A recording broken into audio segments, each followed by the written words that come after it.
Hello, hello, hello, beautiful people of the internet. My name is Whelsko, and in this video we have cooked up something special. We are going to go for a deep dive, a very deep dive into a whole bunch of topics that all have to relate to one thing. We are gonna talk about porn stars, pirates, psychology, shareholders, esports, hamburgers, and conspiracies that all have one thing in common, and that is Warzone. Now, what all these things have to do with Warzone is something that you will have to find out. I have played a lot of Warzone since its release. I went for a deep analysis into the exact mechanics and the game design that this game has to offer in Call of Duty's biggest battle royale yet. And if you want to know, these are my in-game stats, and as you can see, I have a little bit of experience playing Warzone, so I have a little bit of an idea what I'm talking about.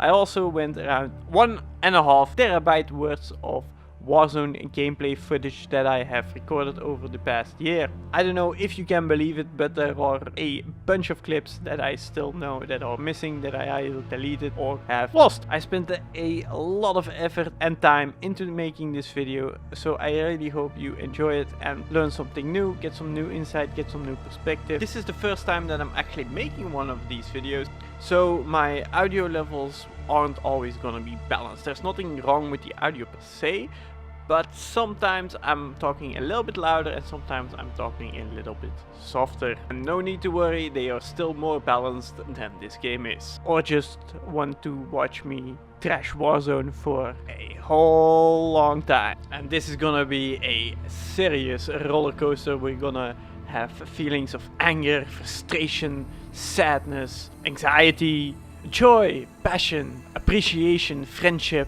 confusion, amazement, laughter, and insanity, weirdness. The whole 9 yards. Warzone has been out for almost a year now. I unfortunately missed the deadline of the anniversary, and there's a lot of things we have to talk about. Should you only want to watch one part or one topic, there will be timestamps in the description below. And any outside references that I make, there will also be a link to the source material in the description below if you want to check it out for yourself. So without further ado, let's get into the deep analysis of everything that is wrong with Warzone.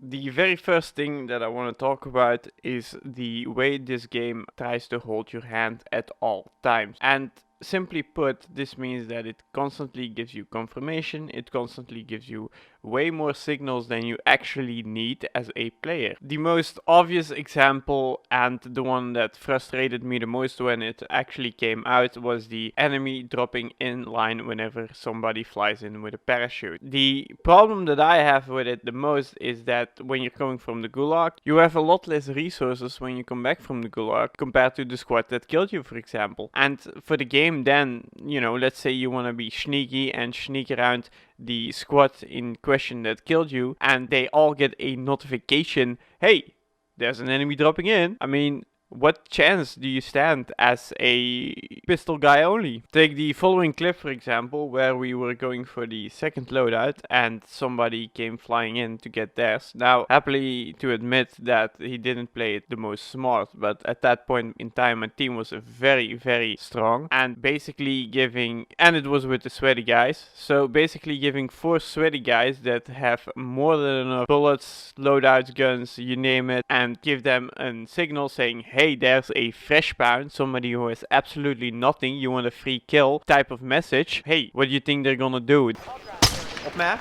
Hostile dropping. Ik zie hem niet.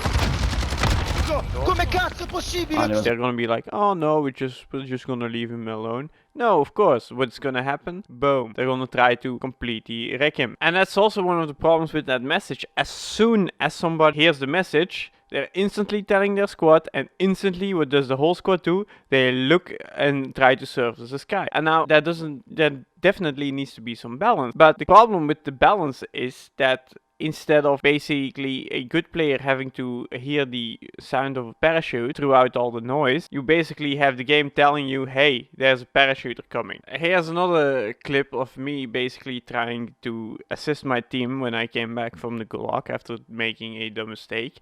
And you know what happens? They got the notification because I tried to be as silent as possible and my team was pressuring them in order to fire. And in both cases, they just look up in the sky and boom, there goes the surprise attack. And I wouldn't be as much frustrated with it if I simply didn't misplay and it was completely my fault. But it's like the game is telling me, hey, there's a fresh pound coming in. Why the hell would you give a squad such an advantage? It just doesn't make any sense. You know, why when I'm coming back from the gulag and I'm dropping in, let's say, for a random town, it just doesn't tell me like, hey, there's 3 squads in your area, be careful. That is an example of when the roles would be reversed, but that wouldn't really make sense from a competitive standpoint. The second example of the extreme hand holding has to be the excessive amount of notifications that you actually get in game. One of the more frustrating things is that when you're doing, for example, a recon, which gives you a enormous strategical benefit, especially if you do multiple at once, whenever you do a recon contract, we all know there shoots up a yellow flare in the air. Everybody in the neighborhood can see that you're doing a recon contract and it's pretty visible from very far away. This is excellent and it's a good game balance.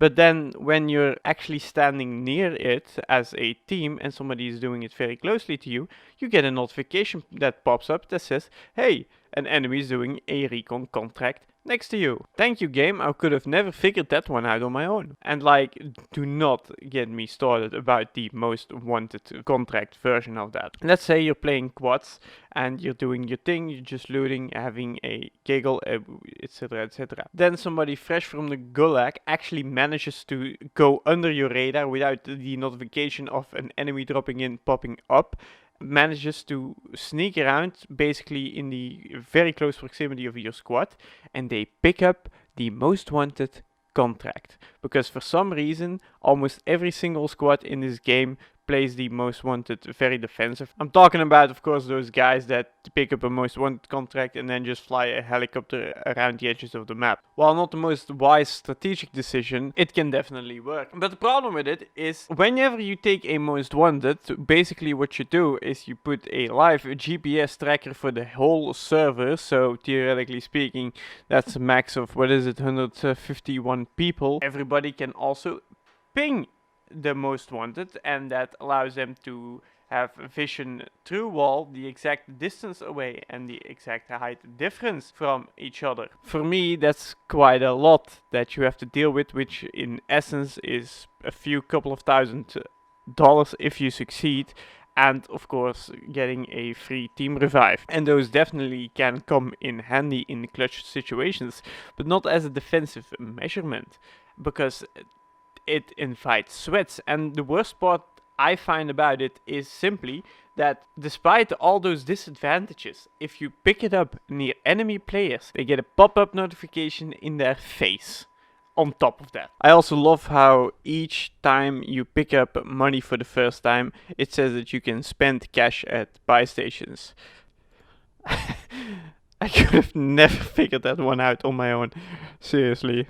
Those pop-ups is also something that really annoys me. And wait until you got a teammate that is spamming the buy station ping. One of the contracts we already talked about, but one other example that I find lovely is the satchel acquired pop-up notification to let you know that you have acquired a satchel.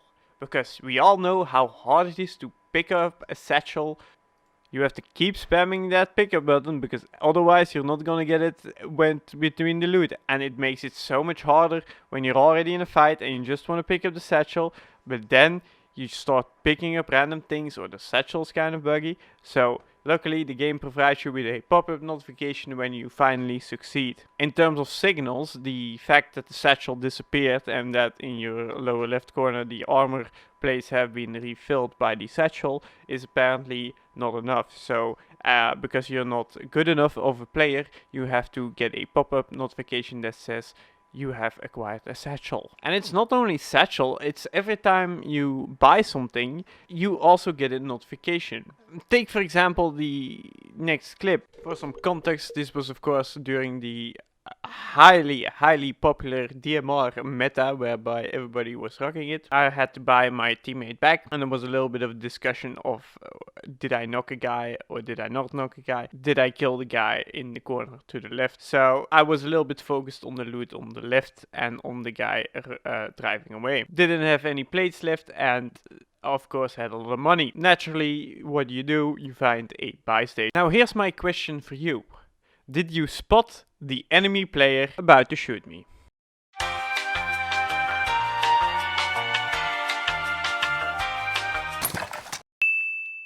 Oh, no.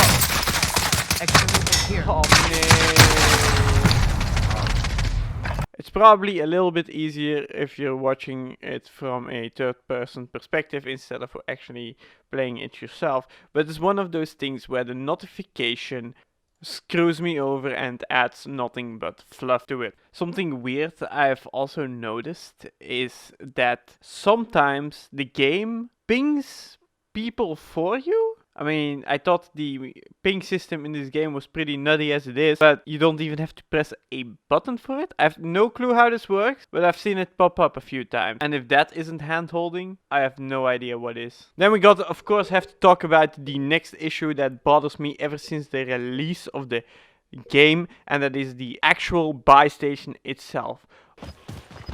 Contact. No! What the fuck? No! What the fuck? Yeah. No!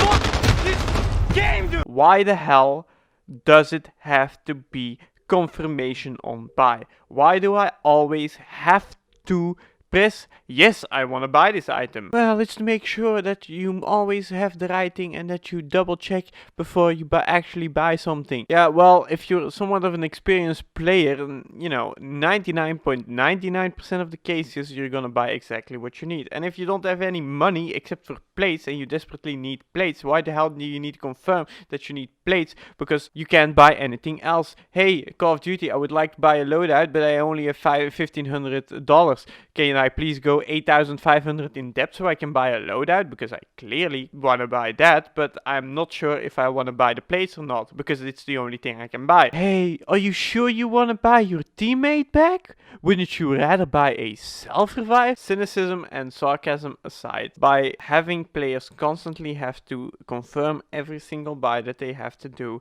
you slow down the game. It purposefully creates a hurdle that the player has to go over. And then, of course, you get the needlessly pop-up notifications on top of that, which, again, the example that I gave was nitpicking, but it's unnecessary information that you automatically pay attention to and that attention spent otherwise. If you're somewhat familiar with the game, you know when you bought your teammate back, you know when you bought a armor plate bundle, and you know when you bought a kill streak, you know when you bought a loadout. If players actually make mistakes, let them learn from it and be better themselves instead of holding their hands and it's like, hey, sorry, are you sure about that? Then they don't necessarily make a mistake and they're not gonna pay attention the next time. I mean, what's gonna be next? Like, hey, are you sure you want to fire that sniper rifle that is perfectly aimed at that guy's head? Are you sure about that? Press yes, please. The last thing on the list in terms of hand-holding has to be the kill cam. Well, no, there's maybe one thing first. It's like something that really bothers me, but it's a little bit of a minor issue, and that is the rock sound that plays whenever you open a legendary box. And I think when you pick up a gas mask, it's like, oh, here, go ear deaf for 2 seconds. And it's a small thing, but the game wants to make you feel good by giving you a lot of sensory information through a flashy golden box and a heavy cool rock sound that gives you a dopamine hit in order to make you feel good about yourself. But it's unnecessary, and especially in early game where everybody's still looting, it might actually give or hide the player's footstep information, which gets you killed. And again, a nitpicking example, it's not gonna happen a lot, but the question is, why the hell is it even there? It's the dopamine hit, but it's not good for a balanced competitive game. Speaking of sounds, one other sound that bothers me is the HP regen sound. So whenever you are low, after a while your HP, your hit points, will automatically regenerate. But when that bar starts to tick, you get some kind of heavy breathing, and what I'm assuming is reduced sound. It's like the Come on, Ali. and I get it, you need a sound that indicates to the player, hey, you're about to regen HP. And what also happens when the HP is low is that your game gets less saturated, which in turn causes less clear visibility, which is already an issue here, which we'll talk about soon. Whatever, that might be nitpicking. The one thing that we kind of have to talk about is the kill cam. I have mixed feelings. On the one hand, I think it's an absolute great addition since there is no form of a replay system. What I will give them the benefit of the doubt for is that the kill cam is of course a recreation instead of an actual recording of what happened. And since it's a recreation, it might look a little bit robotic. Now, the real issue that I have with the kill cam is that it basically gives the player way too much information whenever they die. And with a meta whereby eliminations are more important than winning actual team fights, whenever I was seeing the kill cam, I was instantly seeing how many squad members that the person that killed me had and how far away that they were, and instantly referring that to my team, which basically it's like some kind of ball hack, weirdly enough. I am glad that they show when people are using dead silence in the kill cam, so I don't have an existential crisis and doubt my entire existence of whether or not I was actually doing a good play, instead of that weird ass balance of theirs. Sorry you got twisted up in this scene. From where you're kneeling must seem like an 18-carat run of bad luck. Truth is, the game was rigged from the start.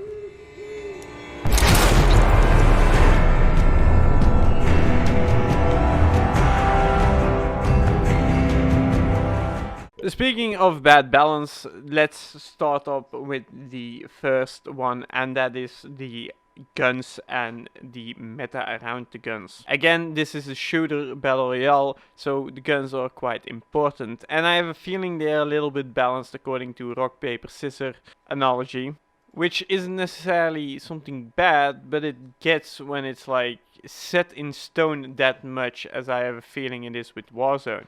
0 to 10 meters, shotguns win everything. 10 to 25, MP5 and Mac 10 win everything. 30 to 200 meters, AR do all the tricks. After that, sniper only. And it makes sense. A shotgun is not a sniper, but the thing is, it feels extremely like you have almost no chance at all whatsoever to have a little bit of a leeway, other than that the enemies would be able to miss their bullets, which isn't necessarily gonna happen because the whole game is made around getting easy shots off. There is one type of gun that will always will be the most overpowered one, and that is something with extremely rapid fire that can dish out a ton of damage consistently without a lot of recoil. You can think of any single weapon that is popular and that is played a lot, and it will have those three qualities. When everybody was playing the Grau and it was super broken,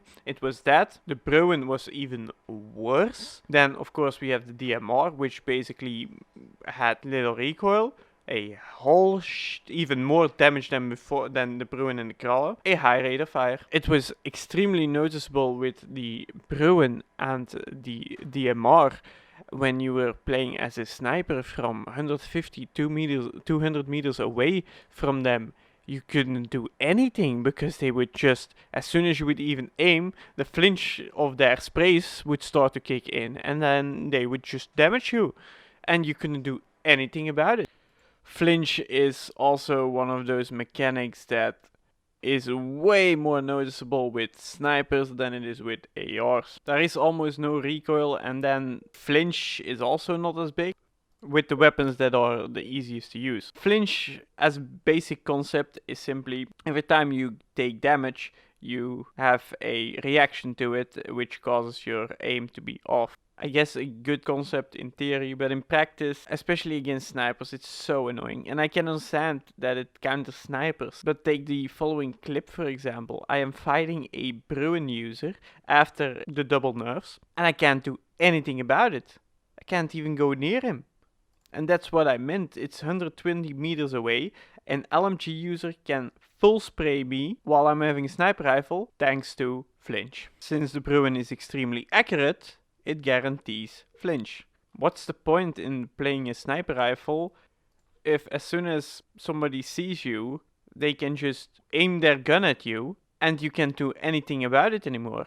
You basically have to flee the fight. It's not about handling your weapon well, it's about aiming your weapon right. There's a big difference in that. And that's what I meant with the hard counters. Either you win or you lose. And that is frustrating game design. One of my absolute favorite moments in this game was playing the crossbow, and I made a whole montage where I was basically laughing my ass off every shot I hit, but then the Bruin started to come around and started to ruin that experience, because why would I even try to aim with a crossbow? As soon as the Bruin saw me, there was dead. You get rewarded for aiming your weapon, not handling your weapon. Big difference there is recoil. You don't have to have great recoil.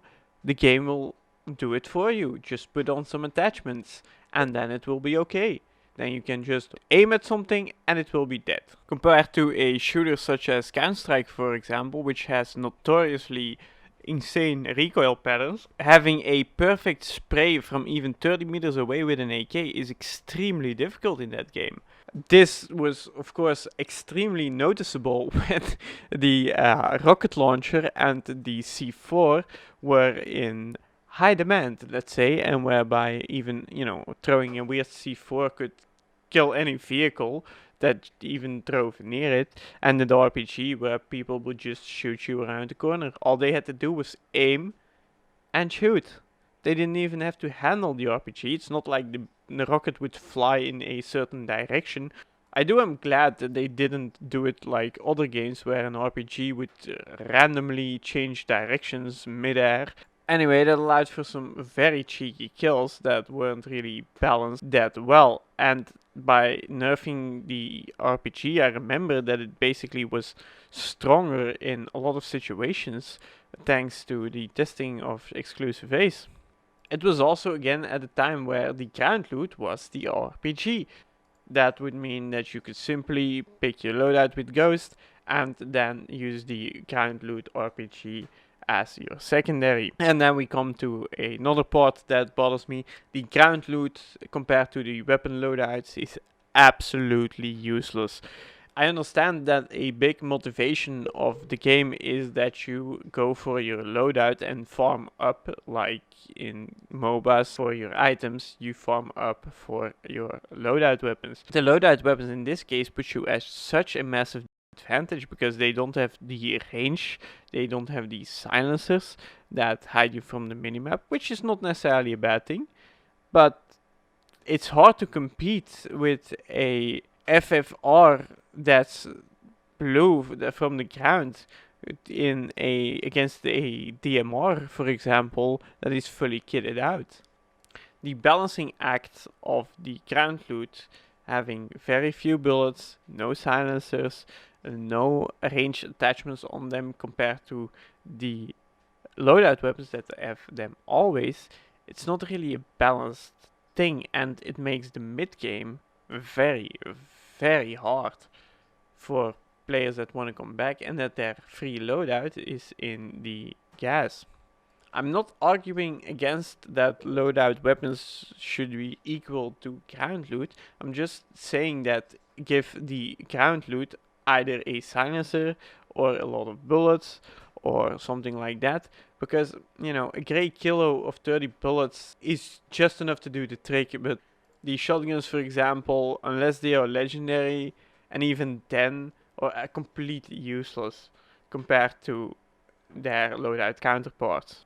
It's bad enough that you are playing without perks, so having a weapon that has basically none of the advantages of a loadout with. I'm not saying all of them, I'm saying just give them one or two. That being said, the perk balance. I mean, we are almost a year into this game, and yes, I don't even have to tell you which perks that are popular, because you already know them. For the blue one, it's either EOD, or that the cold-blooded one, or the double tactical sprint or something. And for the red one, it's either overkill, ghost, and a few nut jobs like me, they pick restock. And of course, then we have the yellow one, we have amped, we have the console players that pick up tuned up, and some of them will pick the spotter. Most experienced Warzone player probably never heard what a kill chain the blue perk is, and they probably don't even have a clue of what it does. Now, it's not the most useful, because by the time you actually get to use it, you shouldn't be able to use it anymore, as it revolves around getting more kill streak out of supply boxes. And again, it's chance based, so you not necessarily get more kill streaks, you have a chance of finding more kill streaks. It absolutely boggles my mind that even after a year they basically made 0 changes to the perks, and they didn't even import some of the ones from Cold War. You would think that with the integration they would bring in some new perks, but it isn't really balanced, because you're almost forced to pick Ghost, because it's by far the most valuable in any situation, because it hides you from the minimap, from UAVs and heartbeat. And of course that brings us to the wonderful next point: heartbeat sensors and spotter scopes. In terms of balance, I have absolutely no idea why you can have a heartbeat sensor in your loadout, but a spotter scope you have to find on the ground. I don't know what the difference could be, because a spotter scope is way more useful in long ranges, and a heartbeat it only lasts for 50 meters. So I don't know why the heartbeat gets the preferential treatment, but it's one of those mechanics that, to be honest, the heartbeat at least, I either would remove it from the loadout at least, or get rid of it completely, because it is such an unbalanced feature. As if fresh pounds from the gulag don't have it hard enough, you got 4 sweaty ass boys that hear the enemy dropping inside, then you manage to get by unnoticed, and they're scrambling their heads looking in the sky for some kind of message that you're still flying about, and while you actually are looting, and then they'll be like, oh, he's probably already looting. Let's all 4 pop out our heartbeats and start skimming this little city in order to find them. I wouldn't necessarily call it balanced. The way the heartbeat sensor works is basically it's a wall hack if you're patient enough, and if your target doesn't move a lot. And if you play it well, you don't even have the downside too much of holding it constantly in your hand. If you time it right, you know, you can basically hold it up half the time and still get all the information that you need. It's a very cheesy mechanic that gives you a lot of free kills. It doesn't make you a better player. Again, the game is holding your hand, and while at the same time chopping off your enemy's hand. The question that I have: how do you counter a heartbeat sensor other than picking Ghost? And the thing is, you don't. There is no other counter. What would be, for example, more fair, other than removing it from loadouts, so not everybody can use it the whole time, the whole game, is, for example, every time the enemy gets scanned on the heartbeat, they would get like a little notification sound that makes them aware of, hey, you're being scanned by a heartbeat. That would make it a lot more fair and give the heartbeat user still the upper hand, as the enemy doesn't know exactly where it's coming from. The enemy knows he's on a heartbeat, but they still have to look 4 directions while you only have to look at 1. It also removes the ability to hide in a bush and outplay your enemy that way, for example, or hide in a corner and hoping that the enemies pass by so that you can clutch the game. It doesn't allow for big plays, as it stops them before they even happened. And the spotter scope, you could say the same thing about it, and I'm a fanatic user about it. Every time I see it on the floor, I will pick it up because it's so valuable. The reason it's so valuable is because it has a like 12 magnification zoom or something. It's basically the highest zoom in the game, and you can put thermal on it. So as soon as anything white flashes on your screen from 600 meters away, you just press your mark key and it will automatically put a marker on the enemy, which makes it very easy for snipers. Now that is more balanced in the sense that it's a lot harder to hit people from 600 meters away than it is from 6 meters away. But then again, you can use it to see so much enemies that you otherwise would have never seen before. And it is more balanced because it's only as ground loot. You can't have a guarantee of finding it every game. Because if I could put it in my sniper loadout, oh, you betcha, I definitely would. As sniping people in the head from 600 meters away is seemingly the only counter to the wonderful field upgrades that you find on the floor. And oh boy, how are they not balanced? The deployable cover is probably one of my favorites and very clutch in situationals, but unfortunately it's pretty useless. The trophy system actually has found a niche place compared to when it first got released, and is in a pretty good place. But the two that bothers the living hell out of me is stopping power rounds and dead silence, because you cannot counter those at all whatsoever, and they give the enemy an unfair advantage. A trophy system, for example, is very simple. Often gets used on a car, although it can be used by campers, but I see that more rarely. But whenever you throw a nade, the trophy system will destroy it, and you will get a notification basically that the trophy system is active. And if it's put on a vehicle, as it most often is, you can see it on the top, so you know that you have to play different than just throwing a grenade at it or a C4. Now, my question to you is, how do you counter stopping power round? How do you counter dead silence? What is the counter for that? Again, the sniping from 600 meters away tends to help, as stopping power rarely gets put into snipers, and it's basically useless because stopping power does increase damage to bullets and increases recoil. So in that sense, stopping power is a little bit balanced. But dead silence, how do you counter that? What's the tactic? What's the idea behind it? How do you know if somebody has dead silence? How do you know if somebody has stopping power?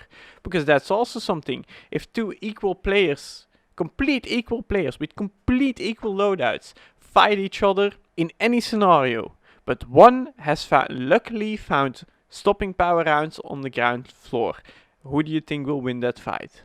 Always the guy with stopping power rounds, unless both players in the question are so bad that they both miss completely all their shots, and then the guy with the least amount of recoil probably wins. But other than that, when talking at pro play, the guy with stopping power rounds always wins, and that's unfair. Why the hell can you find randomly RNG based a weapon upgrade that does more damage per bullet? And then we get dead silence. You can't even counter it. You don't hear people that use dead silence. It refreshes on every single kill, so it makes it even more busted than it already is. There's no indication that somebody's using dead silence, other than that their footsteps still are audible, but so little in practicality that they're basically non-existent. How do I counter this? In a balanced scenario, anything should theoretically be countered. That's the whole idea of balance. There is just no counter for dead silence, because you move faster, you move more silent, and it refreshes on every kill. And there's no way for the enemy to tell, if they even see you walking, if that's the case, that you have dead silence. Maybe that you move a little bit faster, but other than that, what's the counter? It's not good game balance if there's no counter.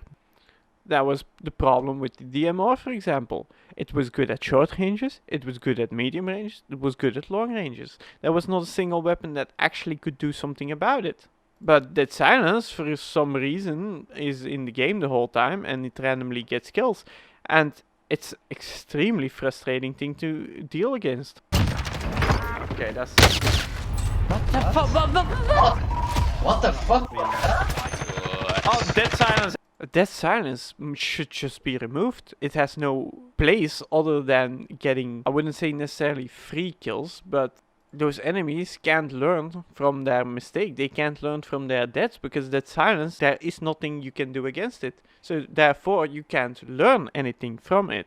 and there is not a single negative downside from using it. The whole idea of balance is that you have positives and negatives. A sniper is very positive in long range scenarios, but it's very negative in short ranges. That's called balance. That silence has none at all. Then we have to talk about the last thing that's on the mind, and that is the gulag. The gulag is a gamble instead of a fight to the death, which is very unfortunate because it's one of the best features of Warzone.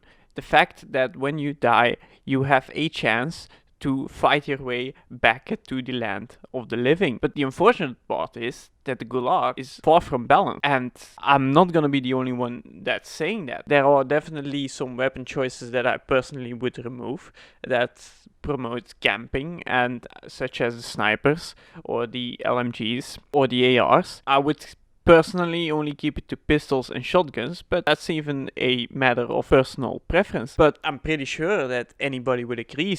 Why the hell is there a stun grenade in there? The stuns, by the way, that's also something. In terms of equipment, most equipment does not much. A stun grenade, it lasts for 5 to 6 seconds. That you basically cannot move anymore. While a flash, for example, 2 seconds you're fully flashed, and 4 seconds you're out of the flash. But a stun grenade, it's you can't even move.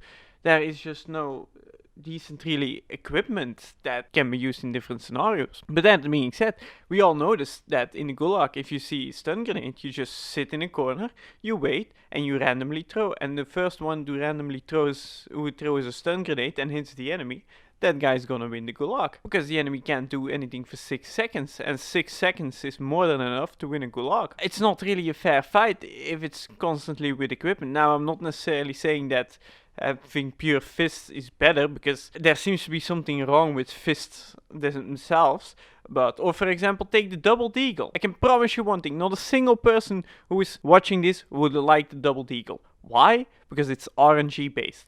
It doesn't matter how good you play, it's based on a lucky number, whether you hit it or not. And that's the big issue with most things in Warzone. What's thanks to your merit, and what is because of the game's random number generator. Humans just love their own autonomy. They love their own independence. Doesn't matter whether they actually have it or not. It's the perception of having it that's most important.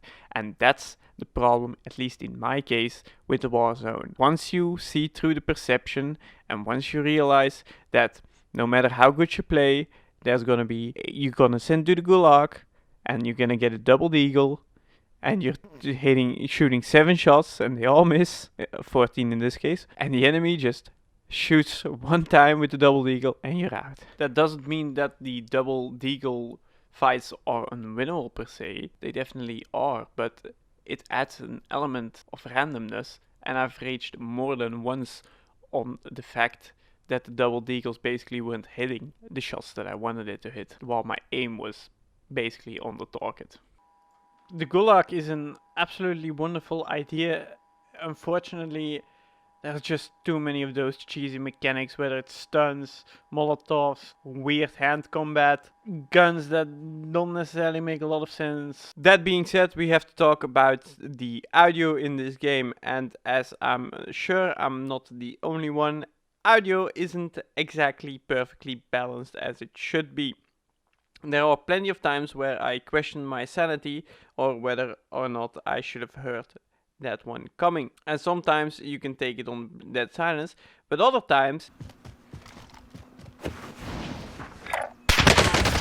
Man, you gotta be shitting me! On my body. Two guys. You can rule out that possibility.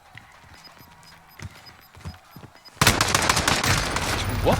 The audio for footsteps is already bad enough as it is, and then you add something like dead silence in the mix. It's like, give people a chance. Now, for clarity's sake, footstep sounds and hearing exactly where they are is one of my weaknesses. And it might be entirely my own fault because I have messed up the settings. But unfortunately, I am not an audio engineer, so I have absolutely not necessarily a clue about what I'm doing. It doesn't come as easily for me as it might be for other people, but I'm pretty darn well sure that most of the player base will have a hard time struggling on which audio settings that they should pick, let alone that some of them give you better footstep sounds, for example, and way lower helicopter sounds. Because every time I'm in a helicopter, I'm instantly pressing the mute sound button because I do not want to have tinnitus. One of the biggest issues that comes to mind is footstep audio whenever you're on the stairs. I personally try to always get on the stair handrail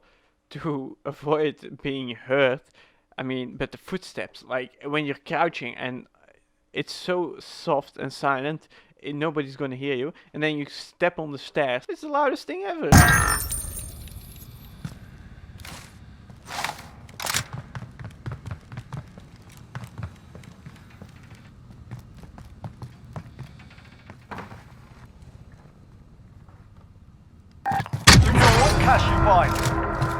Those daring missions on the campaign where you have to infiltrate a house sneakily and move up the stairs with your squad got a whole complete different meaning for me after I played Warzone. If that is how the audio works in that universe, they might as well just forget about any stealth tactics and go guns blazing, because the footsteps on the stairs are louder than the guns shooting themselves. If you want to push the building, then you just have to use dead silence, because of course it doesn't make that much sound to push up the stairs and you go supersonic speed. Come to think of it, in the campaign, why didn't they just use dead silence to run up those buildings in those missions? I mean, it would have been so much faster, they would have been there so much sooner, and nobody would have heard them coming. And if you don't have dead silence, well, good luck pushing the campers on the roof. In general, we are of course playing a battle royale in a shooter, so naturally it makes sense that we fight from a distance. And this game promotes power positions, which I'm a big fan of. So in that sense, I do not mind the roof campers that much sometimes. 1 DMR, 2 DMR, 3 DMR. What? Oh my fucking god. In the end, it's a shooter. You shouldn't be bunning and hopping around with an anti-material rifle such as an HDR, as I've often done in this game. So I don't mind necessarily the camping. I mean, you have an airstrike you can call in. The notification of that works a little bit weird, whereby if you stand in the hit zone when it's called in, you get a clear notification that you can't do anything else, and that takes over your whole screen. But if you're one step of that hit zone after it's called in, you don't get any notification at all. It's a little bit weird. Roof campers aside, if you don't want to deal, or at least have to somewhat try to handle your gun well in order to kill a lot, you can always jump in vehicles and abuse those, because those are of course a little bit unbalanced as well. Simply put, what's wrong with the vehicles? We have the difference in camera perspective, which makes it a little bit unfair to say the least. If you want to view over a wall, while still not being visible yourself, you just jump in a vehicle and use a third-person perspective to look around. That's one thing. It's a first-person game, but it's third-person perspective in the vehicle. I wonder what happened there, but can't ask too much, I guess. But one thing that really bothers me is, why is there an animation playing for when you enter a vehicle but not when you jump out of it?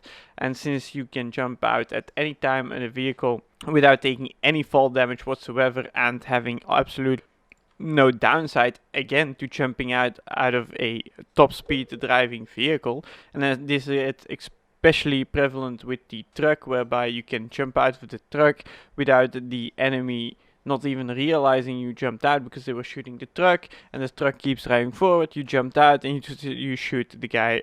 I mean, it's not fair, you know. The vehicle already has an advantage because it's armored and you're less likely to get hit, and especially in the big truck, not the Jeep, but like the big truck, like. Good luck trying to shoot the driver out of there. It's almost impossible. It is doable, but it's almost impossible because of the armor. En ook hier zo.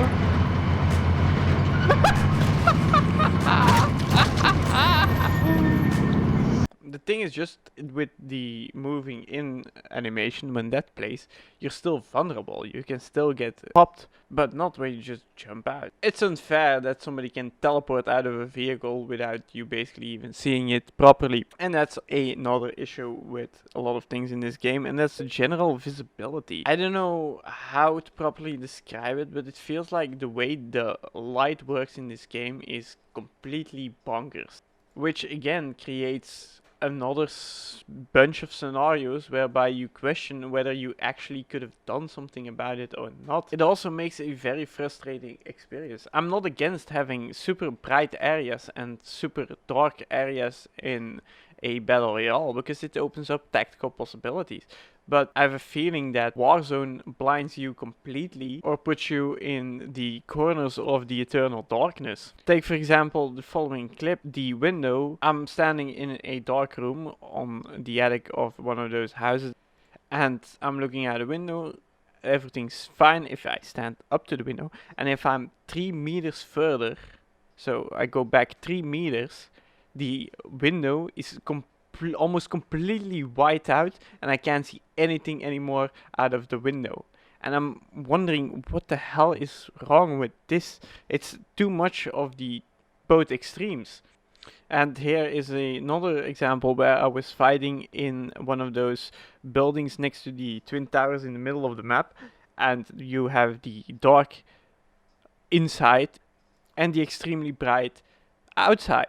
And I was in such a position that I consistently had to switch between inside, outside, inside, outside, inside, outside.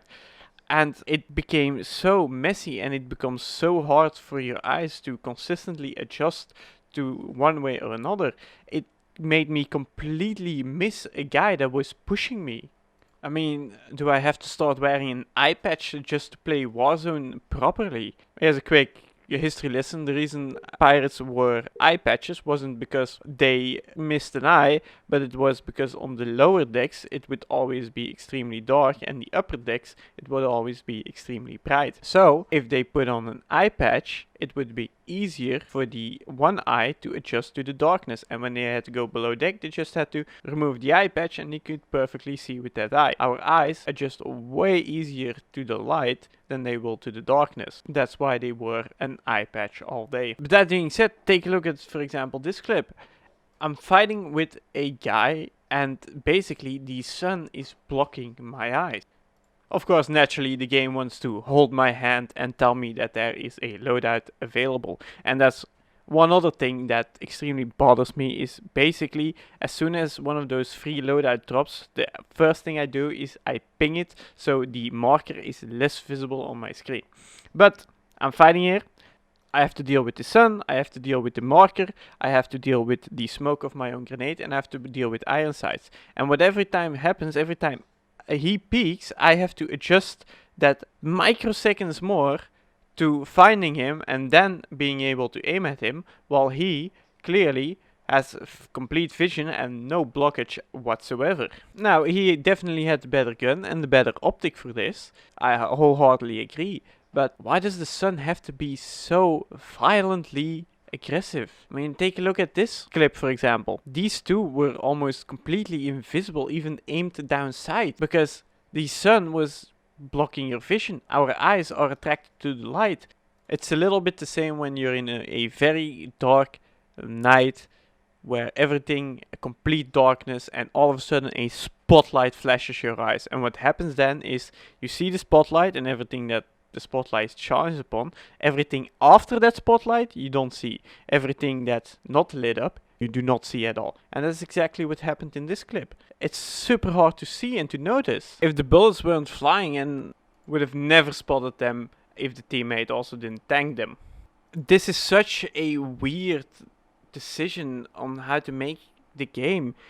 And yes, you can play to your strengths and use it for your own benefit, but that being said, it does feel like a little bit way too weirdly put into place. And then we have something that's coming up recently, and that is the NVIDIA game filters. In order to use these, you basically have to have a NVIDIA graphics card. A small group of Warzone players will be able to get this advantage because consoles don't get it and they use AMD graphics card, if I'm not mistaken anyway. We just talked about how bad the lighting is in this game. You can easily fix this by having an NVIDIA filter overlay. And this game is really integrated and the developers work with NVIDIA for DLSS, if I'm not mistaken. But basically, those NVIDIA filters can give you a massive edge over your competitors, because you can literally make dark spots super bright and bright spots less bright. It's not really a fair game, now is it? Team, let's say, of the Warzone experience, and that is that the game is balanced in such a way that it brings a lot of elements of chaos to the table, which players are unable to handle with. One weird example that you probably already have encountered in your gameplay session is how, or at least the way, that the armor plates are used in this game. We all know when you have a armor plate that is only 90% intact and only has 10% of its HP missing, in order to fully replace that armor plate, you need to waste one armor plate. Now they eventually fixed this to basically give a small amount of percentage of the armor that instantly adds an extra plate. But if the plate is half broken, and let's say you are at full HP and only half a plate, if you put a new one in, it just replaces that half broken one. By its very nature, you can only have 5 backup plates. That's not a lot. And one way that many have suggested that this could be fixed is simply by, instead of replacing the half broken plate, let the half broken plate sit in the jacket and then just add 2 plates more. And that would make a lot more sense, because especially in this game, every single HP that you have counts. Since every weapon can just laser you, you need to increase the time it takes to get lasered in order to maximize your survival chances. If you don't have 3 plates equipped, you're as good as dead. The only way of surviving the next fight is that they don't spot you, or that you have the first shot before they can react. I guess my point is just, why do I need to throw away a half broken plate when I can still just use it fine? It's better to have 2.5 plates than it is to have 2 plates in a sticky situation. I mean, there's no need to throw away a working plate. So because you can't have decent plates, just make sure that you hide in a very dark spot and hope that they don't have NVIDIA filters on. And because you can't do anything about it, you can learn some few overpowered spots that might apply to, but in the end it's Battle Royale, the whole map counts, and you can't learn all those things in the whole map. And what happens is you encounter more and more situations whereby you basically just died because the sun was in your eyes, because some developer decided it was a good idea to turn the brightness knob of the sun to its maximum power. And that doesn't feel like good game design to me.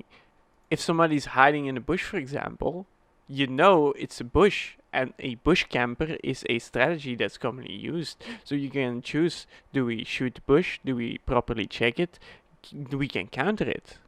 You can't counter the sun. I can't put on fucking sunglasses in this game. Despite those expensive skins maybe give you it, but it doesn't give you an advantage. And the same with the tracer rounds, for example. The tracer rounds add more chaos into what's already a very chaotic game. And from my own personal ideas, the tracer rounds, for example, they don't add more advantage than they do disadvantage.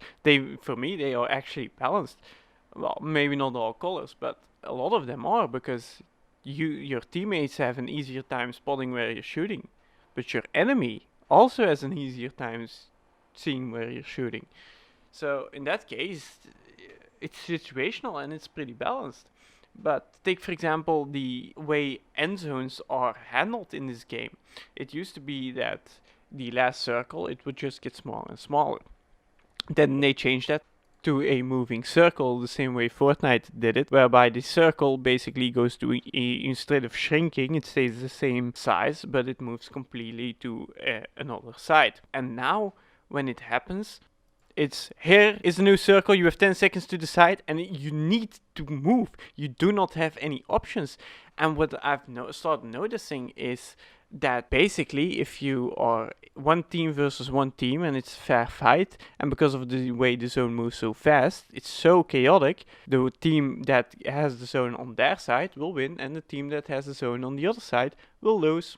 Simple as that. And you can use your gas masks, and people always complained that the gas mask, you put it automatically on and that way it prevents you from shooting, which it does. It's annoying, but it's a gameplay mechanic that you can play around on. If you know you're gonna touch the gas, it's better to go into the gas earlier, for example.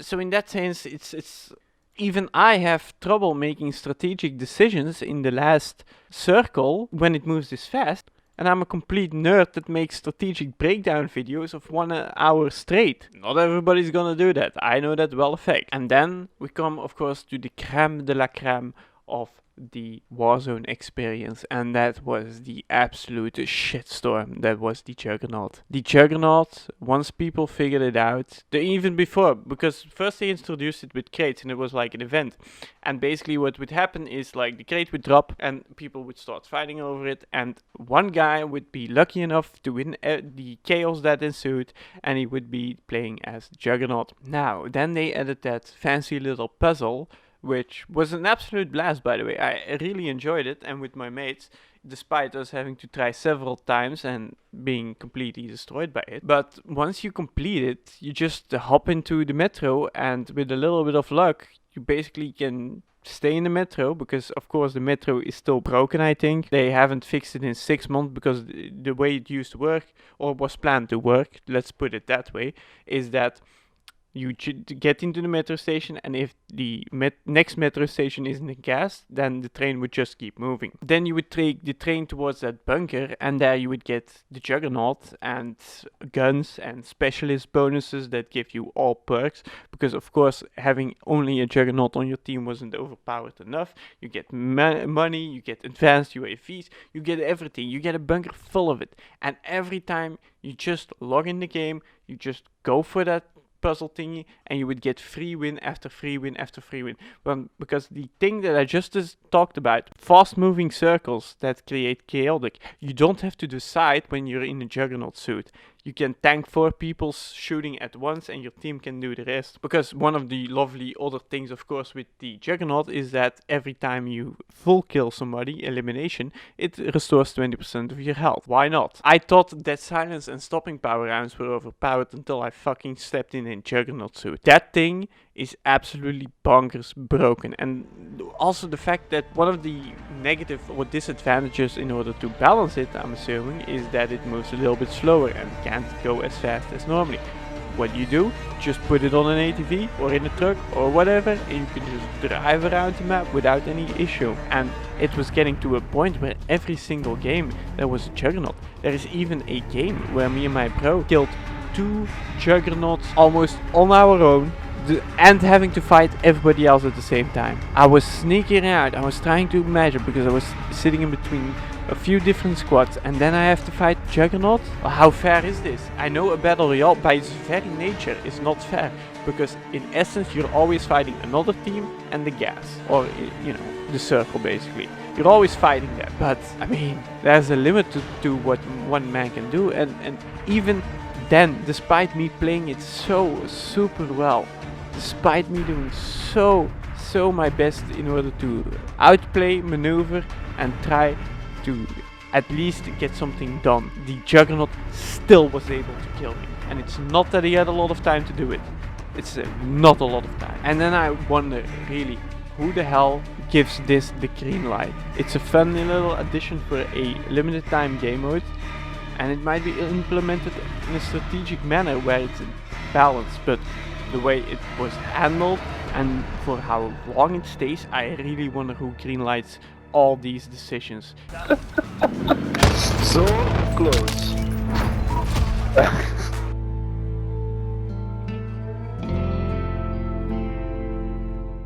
Now we're gonna have to focus on the packaging in game and the decisions around it, which absolutely bonkersly perplex me. Basically bad decisions. That's the whole idea of this little chapter. Any game at this size and at this level will have enormous amounts of pressures and will have to do a whole lot of things at the same time. And things will break and things will go wrong and things will happen. And I'm completely okay with it. In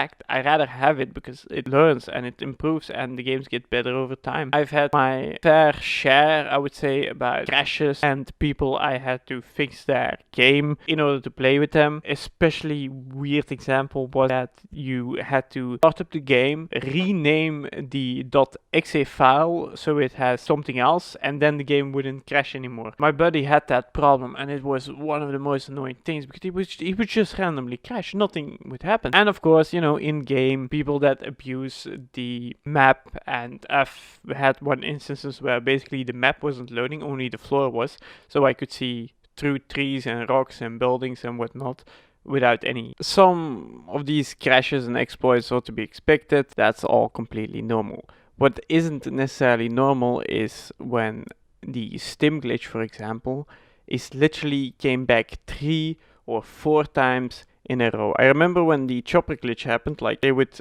instantly turn the choppers off so you couldn't play with them in a few days. The stim glitch for some reason comes back again and again and again. 3 or 4 times. You know, the stim itself, nobody uses it other than the fact to abuse it. So it's just better to completely remove it out of the game than it can be abused anymore. But might be a little bit too much to ask, you know. I can understand that some things like that happened once, but twice, 3 times, 4 times, getting a little bit old. The snake shot akimbos, for example, although they took a little bit too long to fix, I can live with, you know. Sometimes things get overpowered and sometimes it is broken. And I enjoyed playing with overpowered guns because in the end, that's the whole idea of balance, not necessarily because fun matters more than balance. However, that doesn't mean that things should be so ridiculously overpowered that they're just unplayable for other people, for your enemies, for your opponents. The akimbo happened, the Renetti happened. And again, that can happen. And it sucked. And you could even say they were more or less overpowered depending on where exactly you're coming from. One thing we can all agree on, that Renetti was overpowered and annoying, so be it. Shit happens. That Cold War integration happens, that the Diamatti comes into the game and is literally the same gun. It is based on the same real-life weapon, which is the M9 Beretta. It is literally overpowered for the same exact reasons and the same exact way as the other one. The Cold War integration basically brought back the Renetti 2.0. If it happens once, shame on you. If it happens twice, shame on me. The biggest issue, one of the biggest issues that I have is simply the cheaters. How many times have you heard a content creator or somebody else complain about it? I mean, recently the BBC, of all instances, featured an article about Fixstore complaining that there were too many cheaters, and of course Activision will listen to them because Victor is a little bit of a business manager and he is directly involved with the Call of Duty League, so he has a little bit more to say and Activision has a little bit more will to listen. That doesn't take away that there is a massive cheating problem, and you will always have that, especially with free-to-play and especially with popular video games, but it doesn't feel like there's being done anything about it. In fact, it always seems to get worse and worse. That's not a good sign, and especially, you know, in a game where you're like 20 minutes in and then all of a sudden a cheater appears and bop, you're dead. It doesn't feel rewarding and it doesn't feel good, and to be honest, it's a hard problem and it's not one with an easy solution. There might be an easy solution, but that's not necessarily healthy for the game. Take for example the following clip where there was a cheater, and a quite obvious one at that, and he got owned by a DMR user. Like, at least if I'm understanding that correctly, I didn't have all the intel. It was more of a spectate, but imagine that. The DMR is so overpowered that it can perform against an aimbotter that's using an M4. Cheater after cheater after cheater, that's a little bit too much, and especially in tournaments and content creators, streamers cheating is like, what's the point, dude? Or why do you even do that? But I guess comes with the territory. What doesn't come with the territory is some proper communications, and that is something that I have absolutely never seen a AAA company with this size, with this budget do. I'm guessing it's more of a cash cow to milk than it actually is to have a decent communication. The patch notes are always wrong, or it's from a previous patch, or there's something wrong with it, or there's no stats, it's just reduced recoil, and you know, like the DMR reduced recoil, and in reality it's not reduced at all. That's one. Raven does better patch notes, especially I remember with the RPG, hey, we nerfed the RPG, and then a guy like Exclusive Ace did some testing and he showed, hey, the RPG is actually a little bit buffed. Hey, High Alert has a completely new rule set or works a little bit differently. It's been buffed. I don't need Exclusive Ace or Drifter or a true game data or J God to tell me exactly what the hell is in the patch notes. I need the fucking developers to do it. Now that they cover it, fantastic, and to be honest, it's good for them, I guess, on YouTube, because they can get scoop after scoop after scoop and boost the views. I, as a casual player, shouldn't be able to get to those guys in order to find out exactly what has changed and what is good and how it's working. We also have to keep in mind that while I perfectly trust those guys and they deliver absolutely fantastic work, otherwise I wouldn't have had such a massive Warzone playlist of all the content that I consumed. I can imagine that their job isn't necessarily easy if they have to test every single thing out, every single patch, in order to see if every single thing has changed or not. Speaking of which, the hidden nerfs and the hidden buffs of things are everywhere, and there's just no way of as a casual player to find out. Attachments don't do half the time what they say they do. They have hidden stats, they change different things, they have absolutely no clear indication that you're using the attachments for what you intended to use it, and you can blame everything on the Cold War integration, which was a horrific mess. There were attachments back in the day before Cold War that also didn't say what they did. The Merc foregrip, for example, everybody was rocking it on the MP5. Why? Oh, it gave you a 4% movement speed buff, and it wasn't shown. 4% movement speed is insane amount. Now they eventually nerfed it, and they also didn't say what. Things like that, it makes it extremely frustrating, because I, as a player who likes to dive deep in the games that I'm playing and know every little stat and every little thing, and you know, pick me an attachments that give me maybe a 0.0001% of an advantage, but I can't just do that in this game. I can do my research according to the in-game stats, that is, and try my other best to have a statistically perfect build, and then I discover every statistic that I've used in order to create that build is a complete lie. And then somebody who just randomly decides to hop on a few attachments because they have to level the gun and they haven't unlocked everything has the advantage in a literally complete equal scenario. They have the advantage because, yeah, they just happen to pick the right attachments that do the right things, and I can't make a decision, or at least an informed decision, based on the information that I've been giving, and that's something that I absolutely despise. There isn't also a proper way of trying to figure out how things work, and there's no training ground, and there's a question of, well, do the guns work exactly the way in multiplayer they do, like in Warzone, or is there some hidden changes? And it's stuff like that that basically creates a complete and utter mess of the game, other than, you know, what we could describe even as intentional game design to mess around with the player. And speaking of messing around with the players, I loved the Halloween event, but the jump scare, quote unquote, I got a serious migraines from all those flashes, and I didn't really find it funny after the, 100th time, especially not 2 times in a row. I just didn't play Warzone anymore because I didn't want to risk having a fucking headache because the developers decided it was funny to put some horror elements in a shooter battle royale, and generally I can get these from flashbangs, but for some reason that one really hurt, probably because of the dark setting. A place where you can practice, or a replay system whereby you could rewatch your games, would do a lot in order for players to test things out and to help improve and to make sure there is more clarity if the developers themselves don't decide to actually give it themselves. One of the more messed up decisions, you could say, is of course the shareholders meeting that has to go for their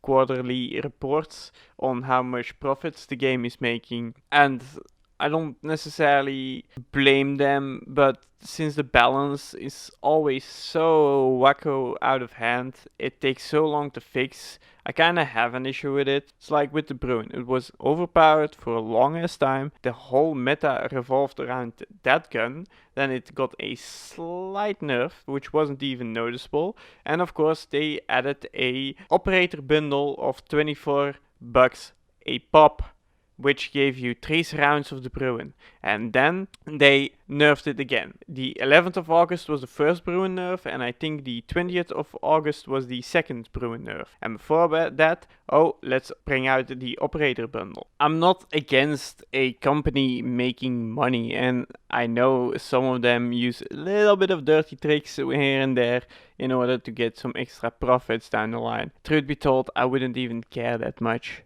It feels like there is systematic neglect from the developers towards Warzone, because instead of making a game that could last for decades almost, the shareholder table again only sees the short-term profits. And if this was a cash grab, I would completely understand it. That everything is basically gonna get neglected less than 1 year into development. In their latest investor call, it was all Warzone this, Warzone that, Warzone like this, and Warzone goes there. Warzone. That was the main focus, at least in terms of Call of Duty. And then they are gonna decide to run tournaments in Warzone and stuff, with all the balance issues that I've already talked about. I don't really see that as a healthy, balanced competition.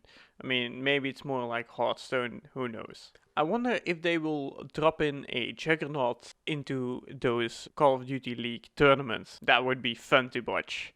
Would be frustrating to play, but extremely interesting to watch, as whoever holds the Juggernaut truly is the best of the best. And of course, a wonderful example of this can be seen in Fortnite's version, whereby the mythic sword, I don't know the exact name, but the one sword that basically completely destroyed the game in question. Infinity Blade! There it is. See, he's looking to break the structures that are connecting these high ground players so he can pick up more elims too from the fall damage. Gonna get another one here. He's gonna be trapped inside of the storm though. Doesn't matter. He can jump anywhere he needs to be right now. Gets he catches another someone elimination. else. He's on a killing spree. Oh my players. word! He has picked up 8 eliminations, 10 eliminations. It doesn't matter anymore. This is Psalm's world, and we're just merely living in it. Oh, the guy fell. That's They're all number just 11. falling. Because he's creating so much carnage. Here's He's creating so much carnage. He got another one, Bizzle. The Infinity Blade is too good. It's so powerful. He is jumping on every single player here, connecting. Does he need to build? Finally. Process. He's going to rank his way up, way to the top, and saw him. Turned around. We saw him. And made a $1 million prize pool seem not so fair. I really wish the best of the best to them, but the way I see it, and if Warzone is truly a long-term plan of theirs, as they've stated themselves, mind you, I'm not really optimistic about a healthy, competitive battle royale. Because as soon as competition starts again, as soon as there's somebody else on the marketplace with a game like this, the investments that a good anti-cheat would bring, that a very well-balanced game would bring, that a communications, PR and marketing team would bring to the game. Now, the game markets itself and a lot of people are playing it, that's for sure. But their intentions seem pretty clear when, as soon as Cold War was released, they just dumped everything Modern Warfare related and just kept focusing on that game. A lot of people were pissed off at the integration between Cold War and Warzone and Modern Warfare. But it's things like this where, what the fuck?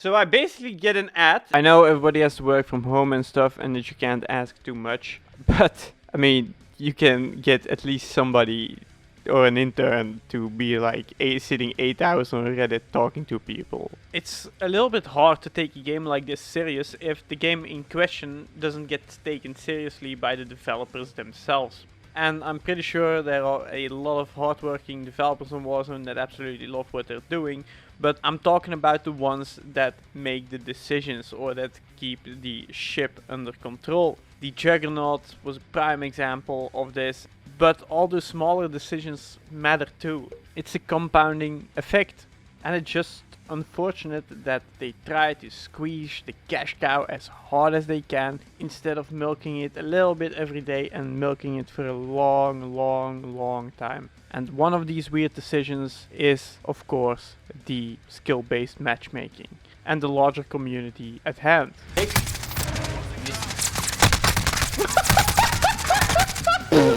Er gaat niks aan je leven. What the hell? Dat je execute nu, execute. Oh.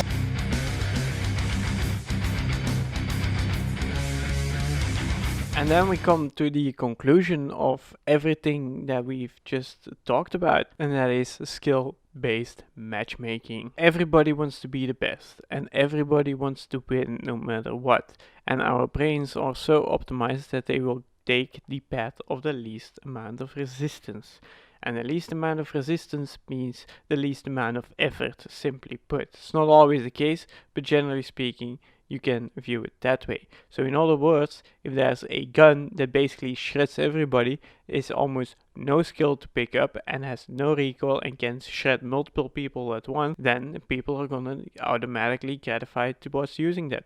There are only a few whackers out there like me who actually challenge themselves and actually try to create hard situations for themselves to overcome. And that's exactly what I did, for example, with the crossbow. It's a weapon that's very punishing to use if you miss, and that's also why I love to snipe in this game, although I find it a little bit easy to my personal liking, because there's just no bullet drop. I hit a shot from 650 meters away, a headshot, and the amount of bullet drop that I had to calculate in was almost nothing. But the problem with skill-based matchmaking is that if you put players of equal skill and they all go for the best thing of the best and they all watch the latest YouTuber, this is the max damage gun that you have to be using this moment, and you don't balance any other weapon, there's just no variety, and that's why it's such a shame. Generally speaking, even in a battle royale, it's a stupid idea, because if you put two players of equal skill next to each other, yeah, there's always a third element, the zone that you have to fight. Not the best skilled player per se, but the best multitasker will win. So by its very nature,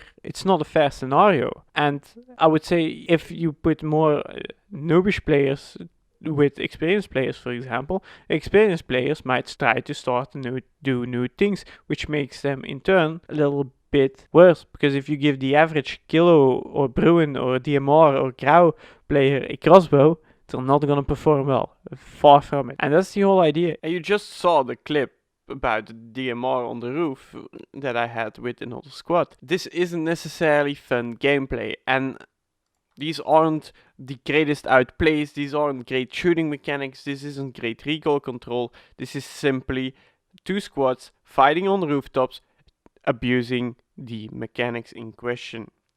And that's just extremely sweaty behavior that you're just like, what the hell, man? Two squads, rose skins, fighting each other on the rooftops with DMRs, and each time they down each other, they revive one another to try it again. And because of the balance and the meta, you are almost forced to play the weapons in question that are the most overpowered at the moment. Have fun picking a riot shield or like an AK-47 or something like that in a sweat-infested rose skin lobby where everybody's tryharding to show off their best kills and to impress their friends about, oh look, how many 15 kills I got. Not that that is necessarily impressive with the amount of aim assist that this game apparently has and with the easy of use weapons. What is more impressive is that you managed to do it in a skill-based matchmaking lobby. The Call of Duty community isn't always the most mature at that either. Now, there's nothing wrong with being a little bit childish and just focusing on having fun.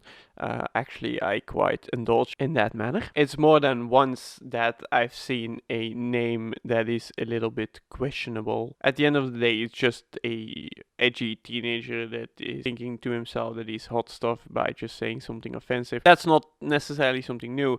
I mean, the Call of Duty community always had a problem with racism and offensive names, and back in my day when the Modern Warfare 2 lobbies were, you could just say something very simple and you get the most obscene, obnoxious shit thrown at you that makes today's lobbies feel like a bunch of pussies.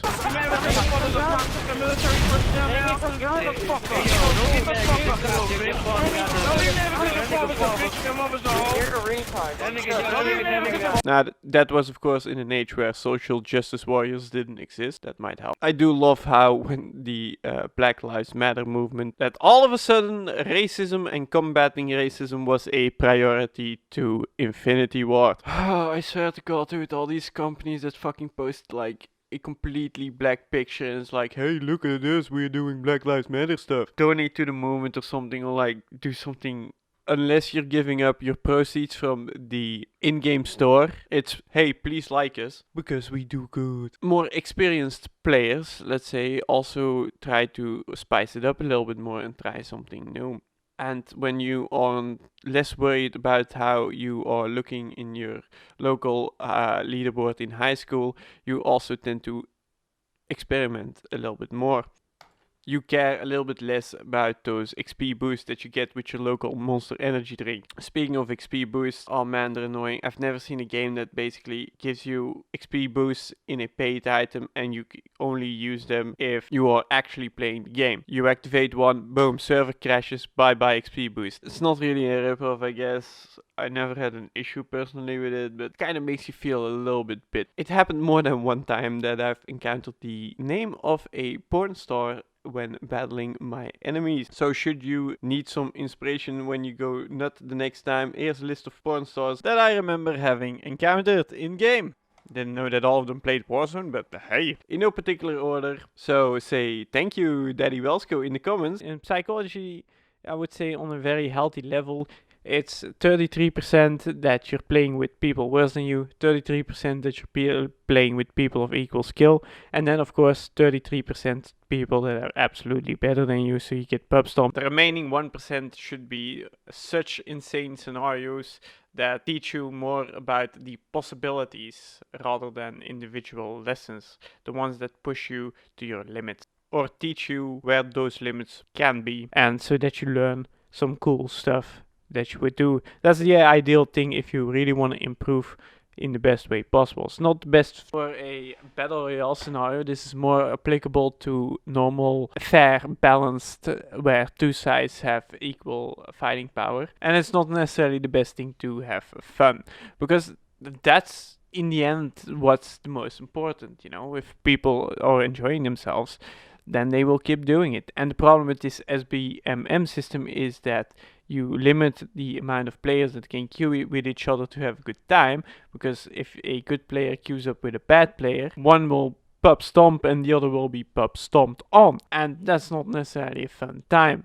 It also makes sure you have way higher ping. All in all, it's a very unhealthy and not necessarily enjoyable experience. Because most of the things that I've meanwhile handled is that this game is not necessarily balanced in an equal way. There are no fair counters per se. And you always have imbalances in a game. But if you put players of equal footing next to each other and you give one of them stopping power rounds and a dead silence, and the other one you don't, then you are automatically designed through the game to lose. The game isn't giving you a fair chance to prove your worth in its simplest form, but it's giving the enemy side basically a cheat code. It's not a big cheat code, and of course I'm more than well aware that some of the people on the console have like a 0.1 KD ratio, while I have like a little bit less than 2. It's not fair to put me against one of those. If they have dead silence and stopping power,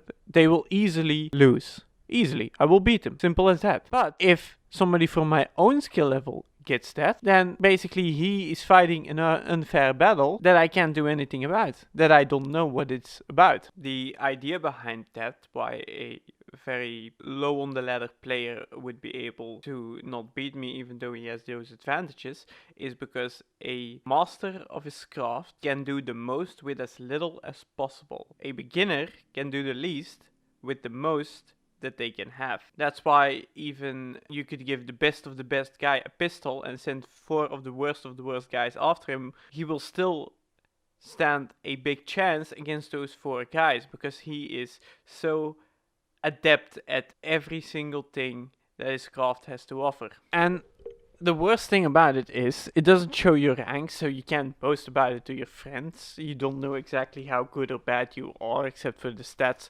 that you see. What's left? The game tries to mess with you with weird ass mechanics and way too easy to use guns, and then the developers are like, oh, you know, you should know what an attachment does. Speaking of attachments, is that some optics just plain simply give you recoil reduction, which makes them better than having not picked an optic at all. By chance, you might choose the right optic that gives you the most amount of recoil reduction, while somebody else might pick one that gives them more recoil than normal. And they will never know, unless some YouTuber goes and tests it out. And then you drop in a juggernaut, and what you create is a complete mess where even good players have a very hard time knowing what's going on and knowing on what to focus. Partially because they are so bombarded with notifications about contracts and buy stations and confirmations and stuff, because that's also a thing. Let's say a good player like me knows exactly what to buy, goes to a buy station and needs to buy 3 things, click, click, click, boom.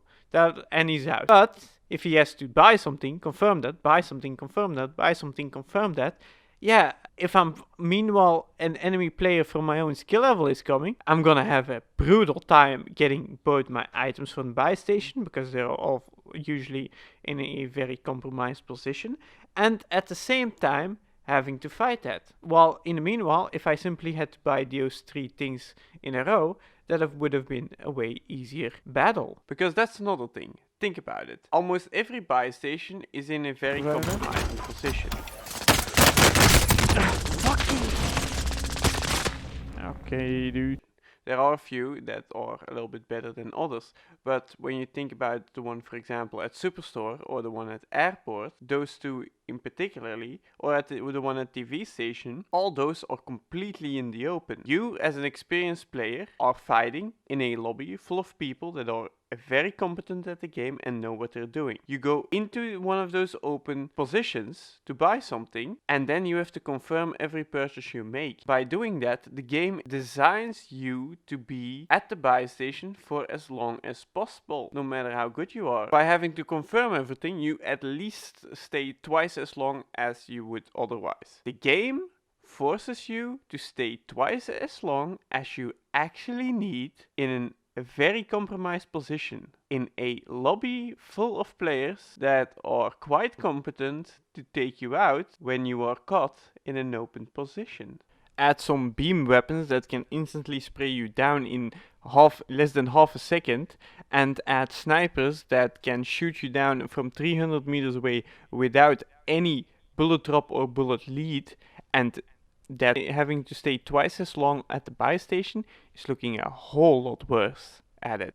If it would take 10 seconds to calibrate exactly how the curvature of the bullet has to go in order to hit your target in the head, and that would take a professional player 15 seconds, well, then you can add a few more confirmations with each buy from me. Now, I'm not against the fact that they are in a open position so that players, if they want to buy, have to risk something in order to gain something. That's good balance. I'm just saying, why do you have to confirm anything? If they really want to make it balanced and still want to have the ability to refund your purchase, why don't they just have an undo button, such as in the case with, for example, League of Legends? If you are in the store and you buy something, as long as you don't leave the store, you can just undo your purchase. Hidden skill-based matchmaking, on top of all the other problems, in a game that is basically designed to be a slot machine for you to win.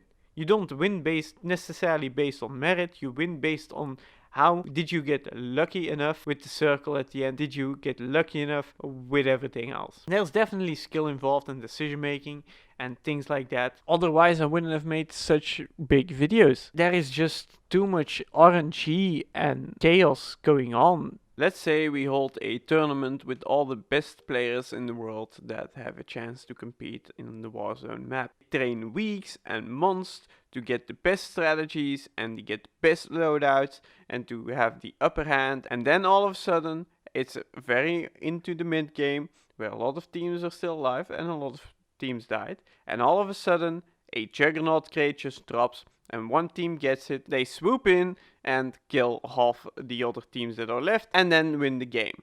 Do you think that is a fair system? While the Juggernaut is the most extreme example, Warzone is filled with these little things that are distracting or misinforming or unbalanced. Those wouldn't necessarily be noticeable if a good player goes into a random lobby, but if a good player goes into a diamond lobby, because that's one of the words that these skill-based matchmaking site, which was incredibly helpful by the way, until Activision decided to instantly shut it down. Cheaters take months, glitches can reappear 3 or 4 times in the game, they can't even fix a simple attachment description, but a website like that, within a month, poof, gone. Imagine being able to see actually how good your opponents are and know in what kind of lobby you are, because I would prefer that. Then I would know, okay, this is gonna be a sweat fest, or I would be, oh, this is a more relaxed lobby, maybe I can try something controversial, maybe I can try out a knife only or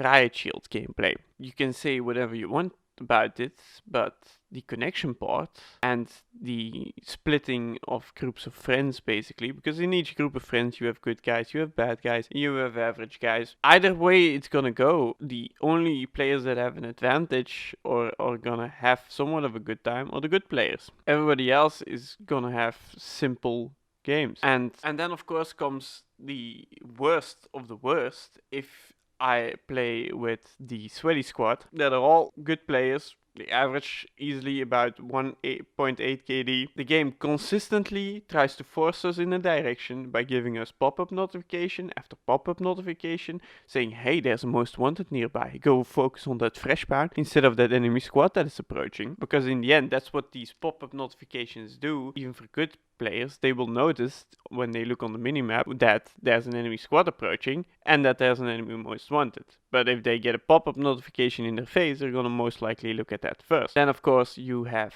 guns that are way too easy to use, and in the hands of a good player, the easiest gun to use is even easier to use. I've easily been playing shooters for 15 years in some form or another. The concept of recoil control and handling your weapon properly is not that new to me. I forgot it even existed in Warzone. And then the game throws random elements of chaos into there by doing weird things with the lighting and the skins that are used, giving players vehicles that act funky and that have weird camera mechanics that give the advantage to the driver, or those lovely field upgrades that you randomly find in chests that give you so much upper hand without any downside whatsoever. And then comes the worst part about it, because you with the sweaty squad, with all those elements in place, have a high enough rating that the server ping is through the roof. You might or might not have experienced desyncing. I definitely have in this game, whereby basically you're already around the corner and you are still dying because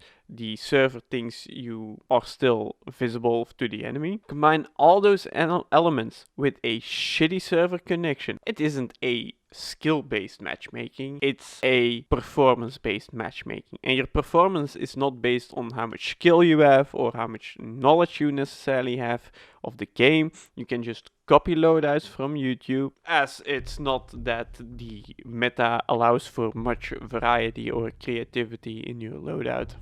And thus the weapon meta is extremely stale, as only a certain amount of weapons are actually viable. It has become at a point where even using weapons that are a little bit different than what's hot right now causes you to play at such a disadvantage. Which in turn causes that there is absolutely no variation whatsoever. On top of that, even with the integration, some of the weapons are like double, and the MP5 from Modern Warfare is a good pick and always has been, and then the MP5 from Cold War is also a good pick, and the Mac 10 is then the king of the kings in terms of SMG, and then apparently in Season 2 the FFAR does better than almost every single SMG.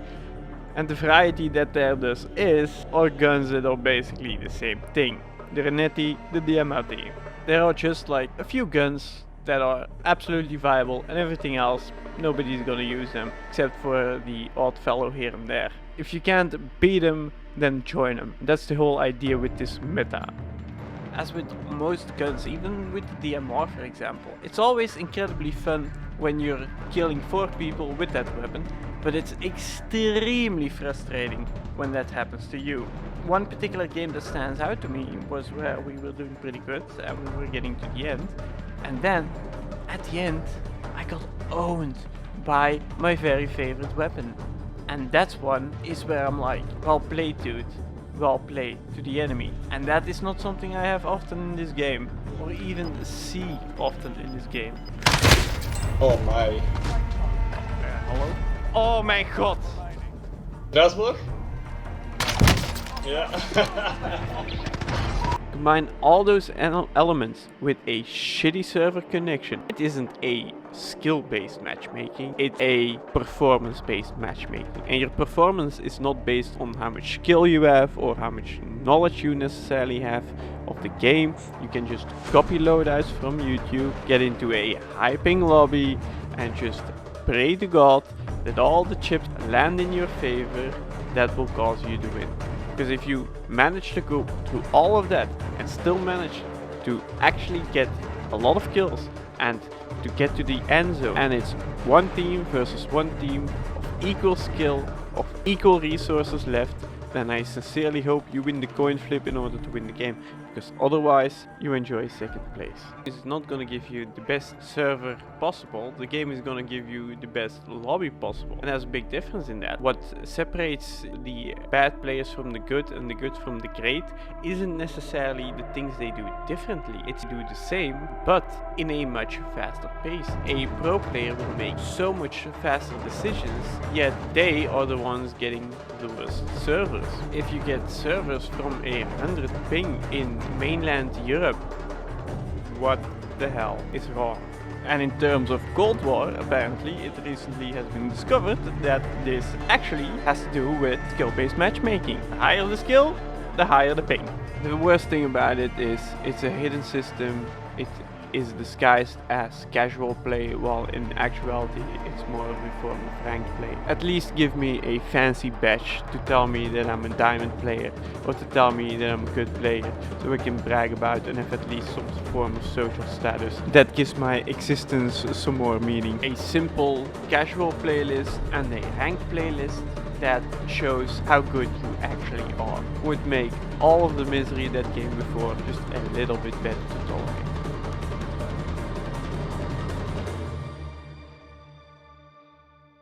And then we come to our final chapter. Why is the Earth flat?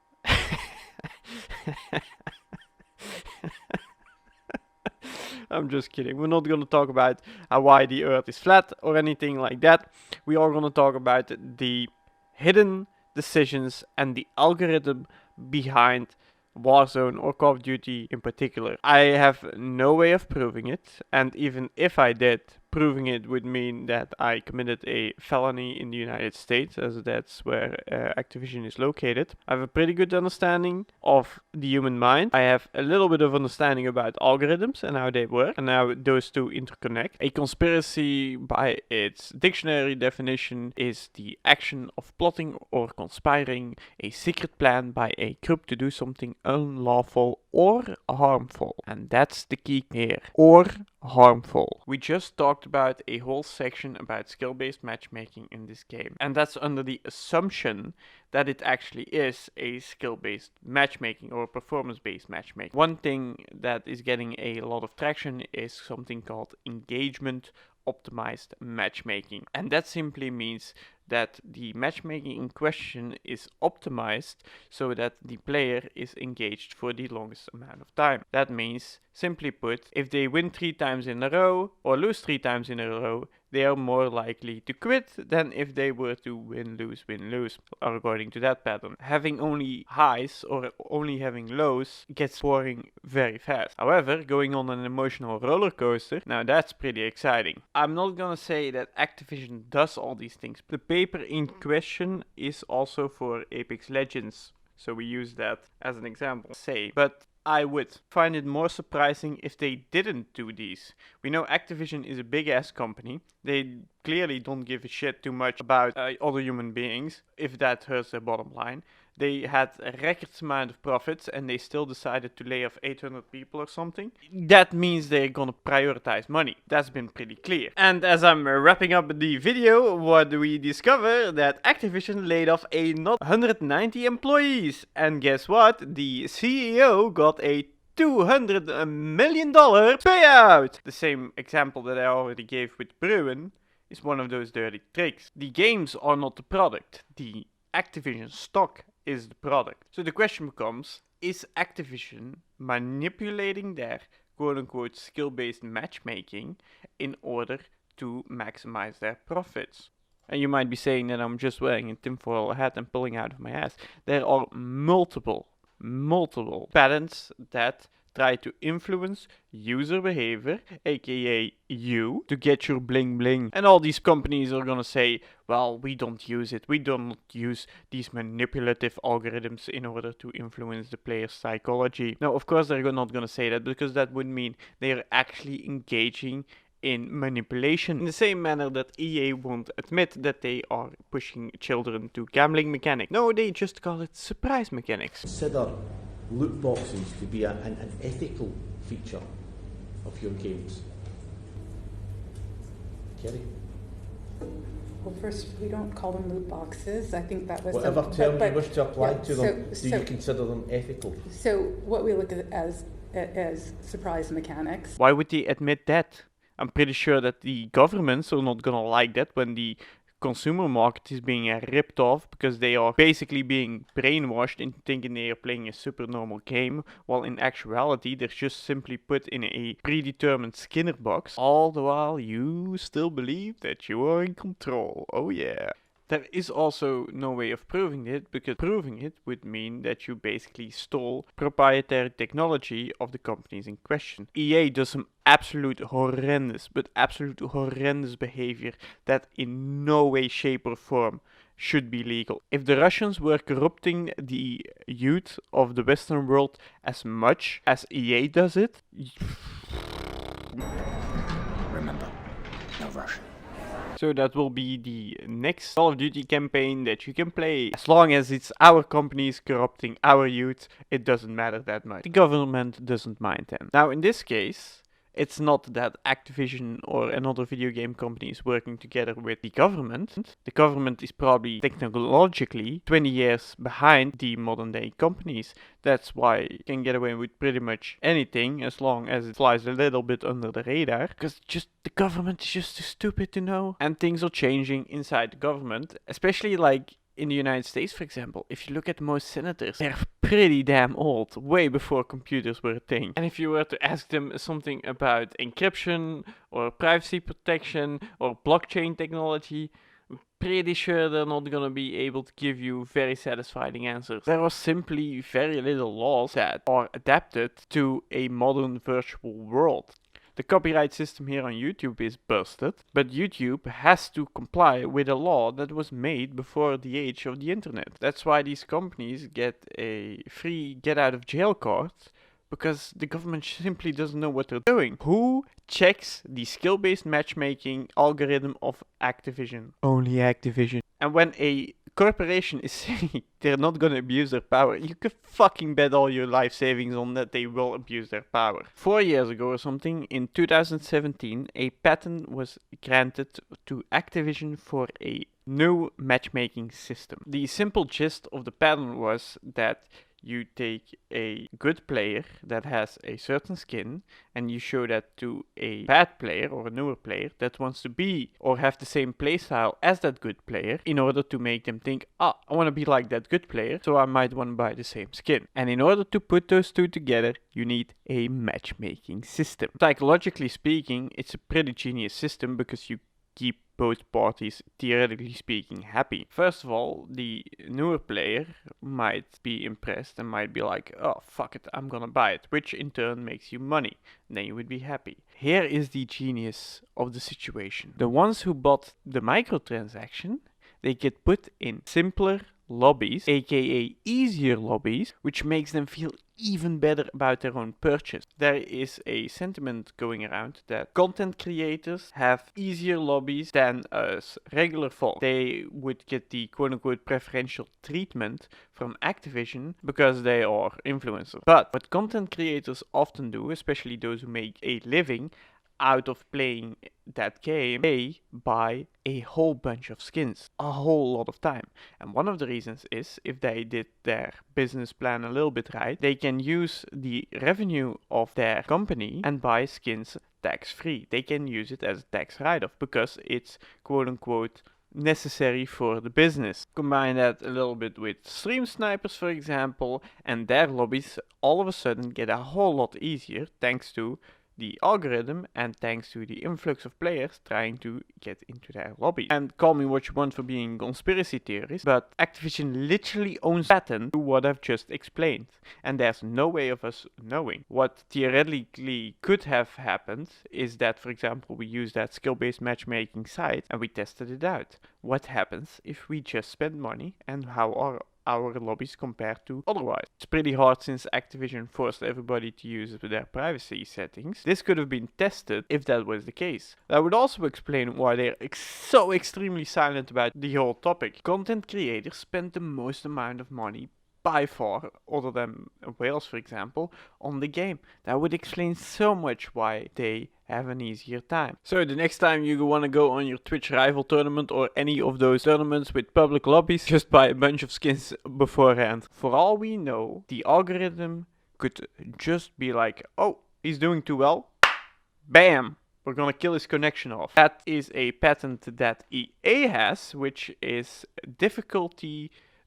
dynamic difficulty adjustment. Nobody at Activision will individually be like watching your game and like pulling hidden levers and buttons, but the algorithm might decide, oh, he's doing too good, bam, we're gonna kick him out. Oh, he's doing too bad, oh, we're gonna give him a little bit boost. Who says, for example, that the whole gun balancing that's completely out of whack simply doesn't get changed on the fly? Now personally, I think that one is a bridge too far, but at the end, we can't really know it. There is no way you can prove it exists or doesn't exist. There is no way of testing the different weapons in game or like seeing the stats in game. Now, we can't hijack the algorithm in question for Warzone or FIFA or whatever, as that would be stealing. So we can't tell if we're being manipulated. And do you think the government is gonna take time, effort, and God knows what else to check if these companies are using manipulation techniques in their algorithm in order to make you spend their credit card?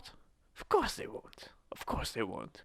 Now, it would be unfair if we could just steal their technology and go on our busy lives and do whatever the fuck we want with it. That's just unhealthy, because a company might spend so many resources, so much time in developing some cool technology, and then another company can just copy that, and that would be unfair. But at the same time, somebody in the government-wise should check these algorithms.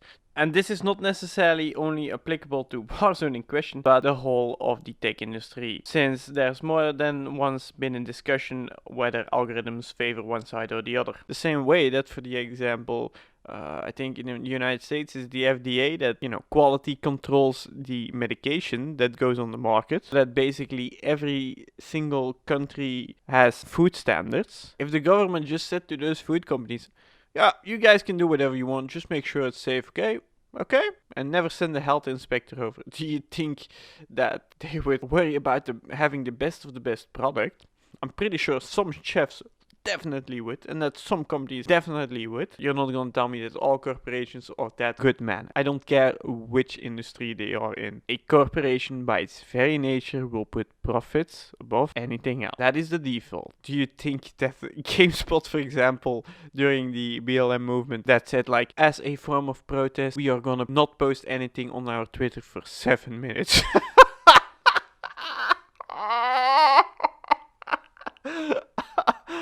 Oh man, like what the fuck, dude? It's so inhuman that they are incapable of like having the slightest of sympathy and compassion. That's all they can think of. Like seriously, dude. And just FYI, I'm the guy with autism over here. Now, I don't want to shame a company for doing good, but that's not doing good. Not posting on social feeds for 8 minutes and 46 seconds. That's fucking nothing, dude. That's absolutely nothing. In fact, that is more of exploiting from the situation, or as we like to call it, manipulating the perspective in order to make yourself look good. Now, that's probably the worst of the worst manipulation that you'll ever find. And in the end, you have to keep in mind, everybody on Earth that you encounter will try to manipulate you in one form or another. Influence you is a better word for it. Manipulation is often described as influence with bad intentions. There's nothing wrong per se with trying to influence somebody. It just matters on how much you are willing to push their boundaries and their individuality. You're most likely watching this on YouTube. YouTube will try to influence you in order that you watch more, that you consume more,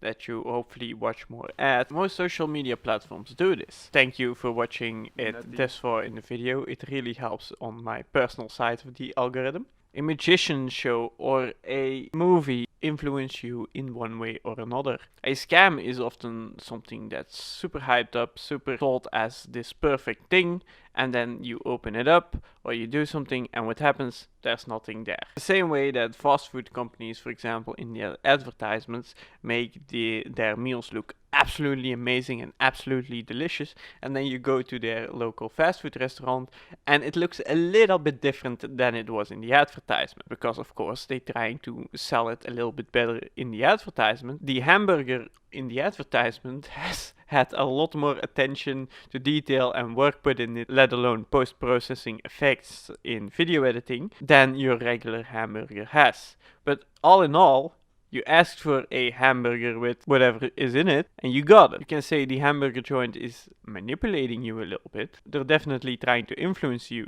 to buy that hamburger, but there's just a small margin of error. And then the question becomes, should the matchmaking system that I've just described to you exist in Warzone? Is it a scam or not?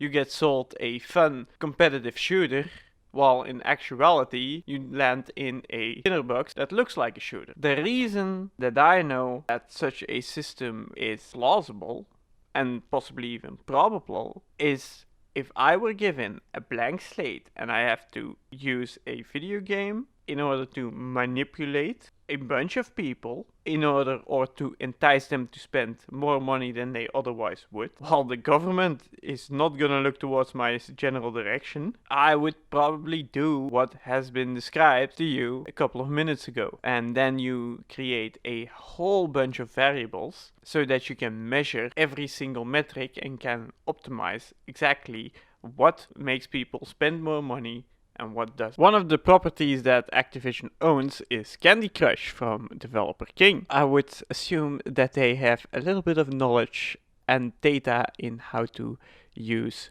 a mobile gaming. And we all know how honest, ethical and fair every single mobile game out there is. Do you want the Skinner box or do you want to spend money at a game you actually enjoy? I am not against a company making a whole bunch of money, not at all. I don't mind it if they do it right. Simple reason being, if a game is successful and if you truly enjoy a game, give them some money. Why? Because money makes the world go round and developers need to eat. Well, apparently not those of Blizzard. So the question then becomes in this chapter, do you want to have Activision basically manipulate your games and put you sometimes in frustrating scenarios and sometimes in good scenarios? Or do you want to just play a game with your friends, have so much fun, and because you are having so much fun you're like, damn, I need that skin for my riot shield. Instead of, oh, look at all these sweaty rose skins, I want to buy the kilo skin. And combine that with everything that we've talked about, and the skill ceiling is not that high. And the skill floor is pretty high. That simply means that it's very easy to pick up the game and to start going. In order to separate yourself and be the best of the best, that becomes a little bit harder. And with frustrating game design and weird things such as the handholding and the bad decisions that management makes, it doesn't bode well for the game. Can't prove to you that it is, can't prove to you that it isn't, but it's one of those things again, we are here guessing again. And with the way Activision treats its employees and treats the shareholders by giving out a huge amount of payouts, unfortunately I don't think they are intended to make the most fun and best battle royale out there.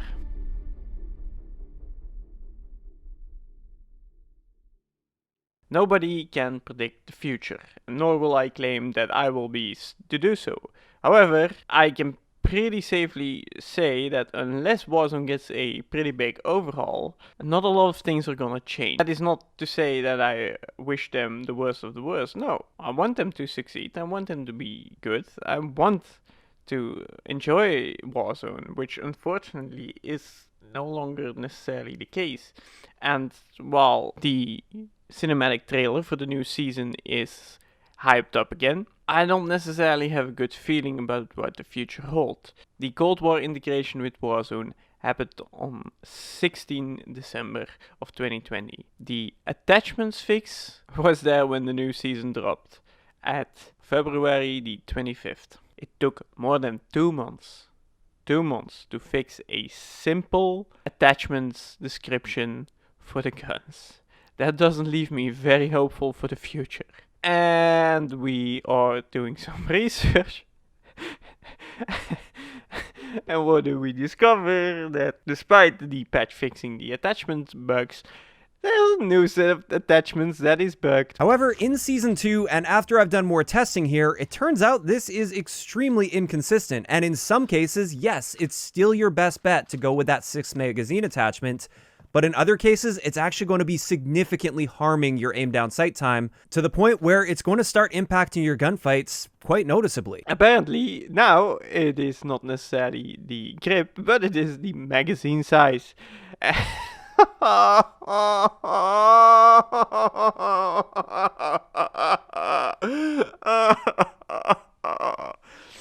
swear to God, I am not making this up. Truth is stranger than fiction. I will give them immense amount of bonus points for adding another crossbow in.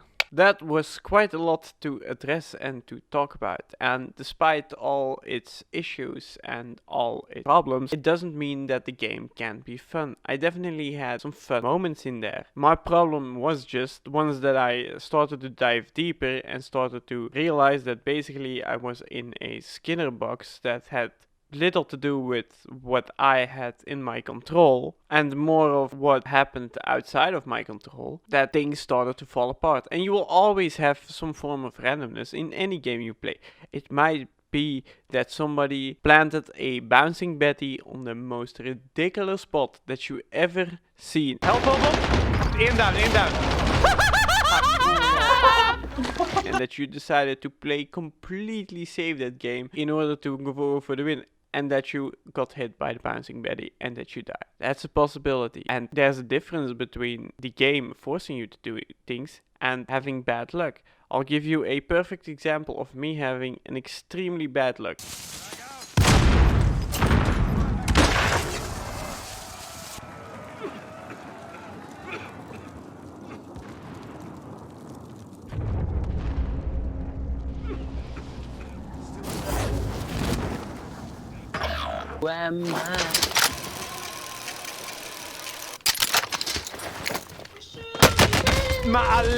Did I make a mistake and did I have to play a little bit better? Of course I did. But at the same time, the timing was impeccable. impeccable. It doesn't mean that Warzone is the worst game that has ever existed or something like that, or that Warzone is trash. I still had a lot of fun. But when I think about the moments that I had the most amount of fun was random, hilarious things or extremely good plays that I made that I actually had to earn. I'll show you a clip of one of my absolute favorite moments in my entire Warzone career. And I just bought a self-revive. It was at Quarry and I was going north for some reason. I don't know exactly why, but I was going north. And thus, I was running alone and running away from the pack, leaving my team behind. And all of a sudden, one truck appeared. And of course, in my frustrations, I already knew, oh, this guy is gonna drive me over. And then I noticed the second truck. And then I started to get pissed. And then I noticed the third truck. And then I noticed the fourth truck. And it was in quads, of course. 4 people in the same squad decided to take a truck and to start driving around. And then they came for me and I was split from the pack. And I tried my very best to think about an outplay, and I was a little bit pissed that the truck in question killed me when I just was like on the backside of it, which is also something of those weird mechanics, but hey. And then I started self-reviving on the truck. And then I single-handedly turned that battle around, called my squad in, and all 4 trucks were gonna be destroyed. It's one of my absolute favorite moments. It's absolutely hilarious. The finishing moves. Oh, don't get me started on the finishing moves. I absolutely am in love with them. Get him, boy! The doggo, for example, my favorite microtransaction that they ever released in the history of Call of Duty. By far. Definitely by far. I call him Double. Apparently the dog named Riley. I didn't know that until very late, so I already gave him another name. And he seemed to listen very well. Or when we were chasing people in a helicopter and shooting RPGs and stuff at them. That's the type of gameplay that makes a battle royale so incredibly fun to play. You never know what's happening. You never know what's gonna happen. All the possibilities are endless and no game is ever the same. Unless something like the DMR zone is prevalent, whereby everybody's just playing a DMR and doing nothing else. For example, hitting insane sniper shots, whereby I basically choke myself because I'm so amazed about what I just did. Ada apa? Nice.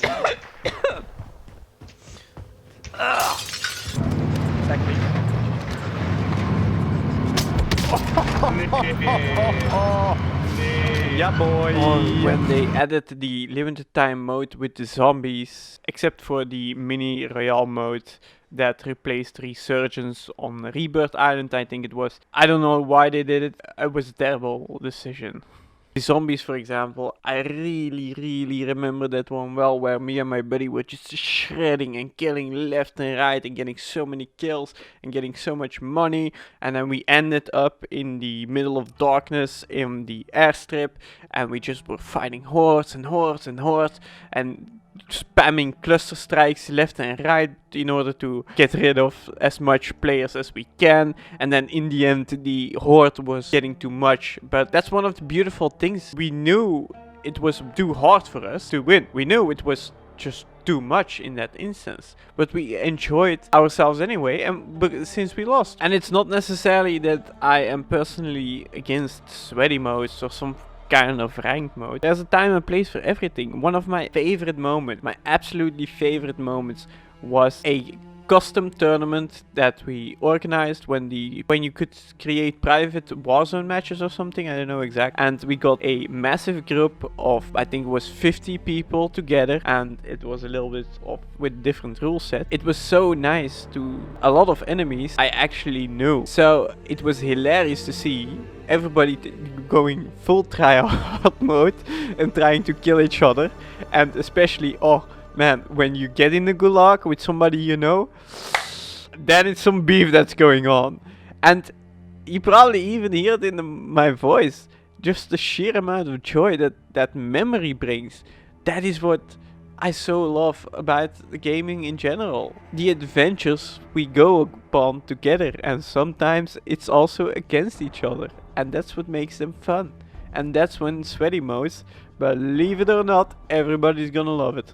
all the wins that we won because I was putting on my 200 IQ mode and decided to come up with some insane strategic plan in order to completely box the enemy in and set a trap whereby we got the win. Those are the moments that make a Battle Royale special, and those are the moments that make us feel good about playing games. One of the beautiful things about games is that they are incredibly good at delaying gratification. We work hard for it and we get satisfaction at the end. And Battle Royales do this so incredibly well because they pitch you against an insane amount of hurdles and challenges, and you have to fight hundreds of teams. Well, not hundreds per se, but you get what I mean. And if you manage to play the zone right, win all your fights, get geared up well, then you win the Battle Royale and then you are victorious.